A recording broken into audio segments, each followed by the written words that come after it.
विकारी है, विकारियों की बुद्धि में ज्ञान नहीं आएगा। कान खोलना है, सुन लो। जिनके अंदर काम, क्रोध, लोभ, मोह, अहंकार है, उसकी बुद्धि में ज्ञान आएगा ही नहीं। और यहाँ बड़े बड़े असुर आए हैं 20 सालों में, बड़े से बड़े महिषासुर के भी बाप आए हैं।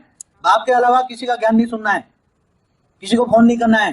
अगर बात सुनी, समझ में आया, किसी को बात में चक्कर में आना नहीं है, सुनना है डायरेक्ट डीवीडी लगा के ज्ञान सुनो। क्या किसी को फोन आए तो बोल देना मुझे नहीं बात करनी, क्या? क्योंकि यहाँ बड़े बड़े असुर भी आते हैं, पता नहीं कांटे भी आते हैं, फूल भी आते हैं। और मन हमेशा पवित्र रखो। क्या रखो? हमेशा यही सोचो कि बेहद के बेहद की परम परम परम परम शांति हो रही है। क्या हो रहा है? बेहद के अनंत कोटि ब्रह्मांडों में बेहद के बेहद की परम परम परम शांति हो रही है। ये हमेशा यही संकल्प किया करो, सोचना ही नहीं है। तो तुम जो वाइब्रेशन फैलाओगे, पॉजिटिव वाइब्रेशन फैलाओगे, तो तुम्हारे घर के वायुमंडल अच्छे हो जाएंगे। तो अच्छे वायुमंडल तुम्हारे को आत्मा की शक्ति भी बढ़ेगी।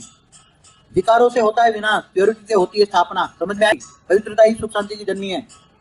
अगर आगे चलकर जो आत्म स्वरूप में रहकर बाप को योग लगाए और घर का वायुमंडल नहीं बना और निर्विकारी नहीं बनी आत्मा, आत्म स्वरूप में स्थित नहीं हुए, दिव्य स्वरूप की धारणा नहीं, धारण माना दिव्य स्वरूप में धारण करना है, अव्यक्त स्वरूप में धारण करना है। जो संकल्प ले कि मैं विश्व सेवाधारी आत्मा हूँ, समग्र विश्व को परिवर्तन करने वाली आत्मा हूँ, विश्व परिवर्तक आत्मा हूँ, विश्व कल्याणकारी आत्मा हूँ, ऐसी आत्माओं का संगठन चाहिए। क्या?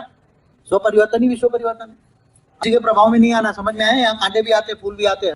ऐसी आत्माएं रूहे गुलाब है, जैसी आत्मा चाहिए। यहाँ सर्वस्व त्यागी, सब कुछ विश्व कल्याण में लगाने वाले। अपने मन को पवित्र कैसे रखोगे? जैसा अन्न वैसा मन, जैसा अन्न वैसा अन्न तुम्हारा शुद्ध होगा तो मन भी पवित्र बनेगा। पहले कोई भी परो से आधा घंटा योग के वाइब्रेशन डालो, लाइट स्वरूप डालो, और खाना खा रहे हो तो ऐसा सोचो कि मैं शरीर चलाने के लिए खा रहा हूँ। बोला है ना, बेहद के विश्व का बाप है, बेहद का बाप है, बेहद के विश्व का बाप है। इसलिए ऐसा मत लिखो कि ब्रह्मा कुमारी जाएंगे, वो रह जाएंगे साइड में। डीके पीबीके वाले कोई नहीं आएंगे मेरे पास। वो तो जानवर बुद्धि है। 5000 साल का वर्ल्ड ड्रामा कहने वाले पत्थर बुद्धि है।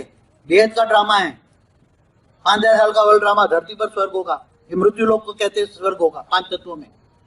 पहले ज्ञानी तो आत्मा, मैं जप तप ध्यान योग से नहीं मिलता। गीता में क्या कहा है? बार बार तो आत्मा, मुझे कौन जान सकता है? ज्ञान से मैं मिलता हूँ, जप तप ध्यान योग से मैं नहीं मिलता हूँ। गीता में क्लियर कहा है, मैं ज्ञान से मिलता हूँ। ज्ञानी तो आत्मा मुझे विशेष प्रिय है। और ज्ञानी तो होगी तो योगी तो होंगी। ज्ञानी आत्मा पवित्र ही होगी, निर्विकारी होगी। अगर विकारी है तो समझ लो ज्ञानी नहीं है। योगी तो आत्मा है तो प्योरिटी मस्ट, अतकी नहीं, यहाँ तो बेहद की प्योरिटी चाहिए। हर पर हर संकल्प चाहिए कि मैं बेहद का विश्व कल्याणकारी आत्मा हूँ, विश्व सेवादारी हूँ। हर पर याद रखना है। अगर विश्व सेवादारी नहीं बने, विश्व कल्याणकारी नहीं बने, तो कुछ भी नहीं मिलेगा। झूठी माया, झूठा जग संसार। हाँ,